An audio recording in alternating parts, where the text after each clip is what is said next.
few miles out, started to get very panicky and really didn't want to leave the comfort of the Banyan. We did a lot of talking with her, a lot of talking with the brother. We eventually got her settled, and she agreed to stay with the reassurance that if something went wrong, she could always come back, which was great. I'm pleased to say 3 months later, with constant phone call follow-ups and so on, she's still doing well, she's still with her brother, and she's now much, much more settled. One of the interesting things I find about Muthulakshmi's case is that it illustrates, for me, just how difficult it is to help people get home. They may well want to go home, but it's so difficult to make that transition happen. And it's only possible thanks to the hard work and dedication of our social workers and their understanding of the issue and their understanding of the family dynamic that allows us to make these transitions happen. So, just a couple of pictures of a Daculum. Why is it that people like Muthulakshmi end up on the streets of Chennai in the first place? Well, one of the key problems that we face is a lack of localized access to care.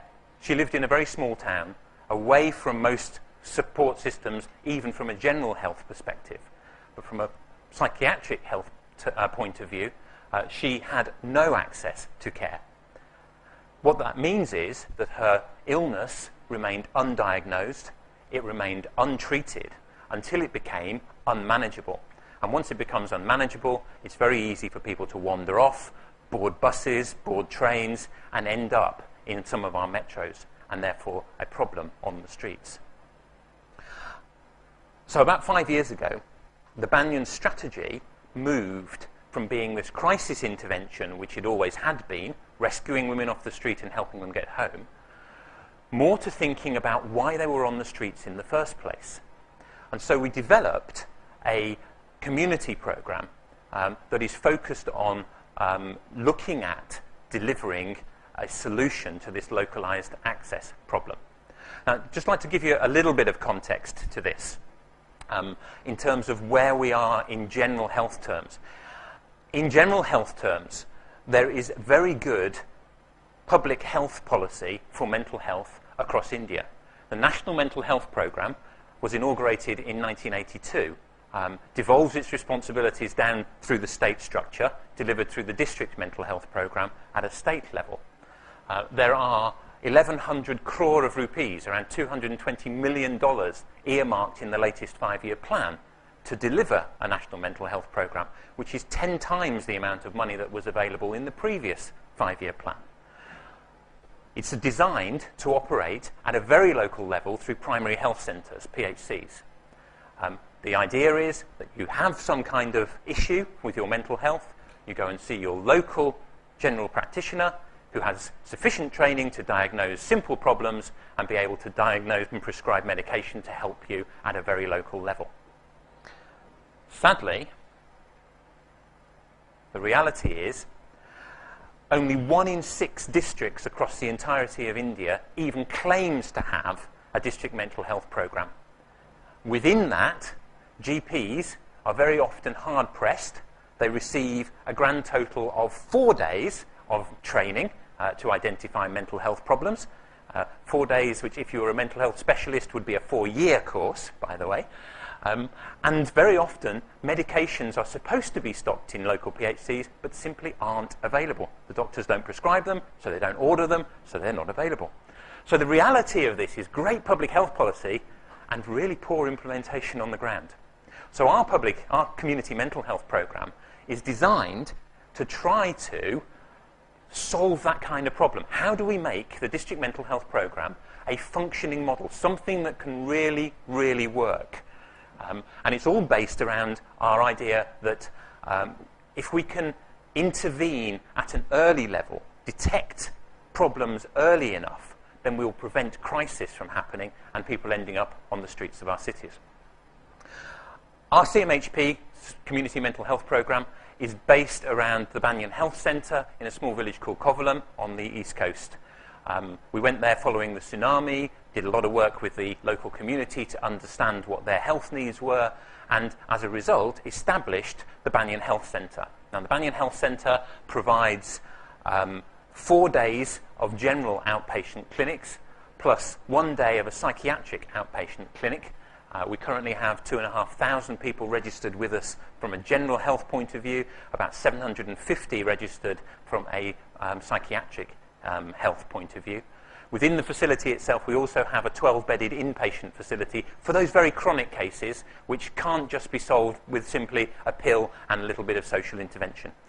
Our model looks at not only the medical bit, which is how the primary health centres work, but also looks to try to introduce all of the other interventions, the psychosocial interventions, like counselling and therapy and so on, that we use in our crisis intervention centre.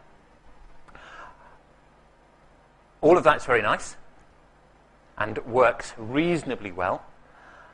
We also have, supporting that, something that is not available through the PHCs, and that is our community team.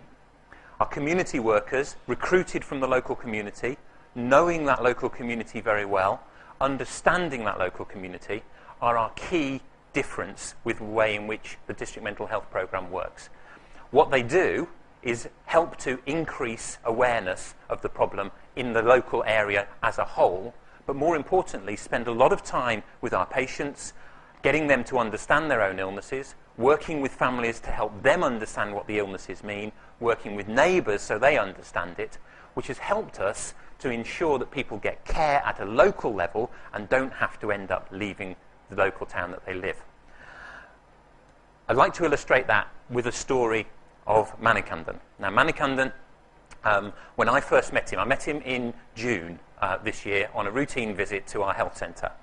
As I went into the organisation, there he was, torn clothing, open wounds, storming around the centre, looking into every reflective surface in a kind of very manic kind of way, talking to himself aggressively. It was clear that he was unwell. Now, I'm not a mental health professional. My background is financial services. I have absolutely no idea what his illness was, but it was clear that he was unwell.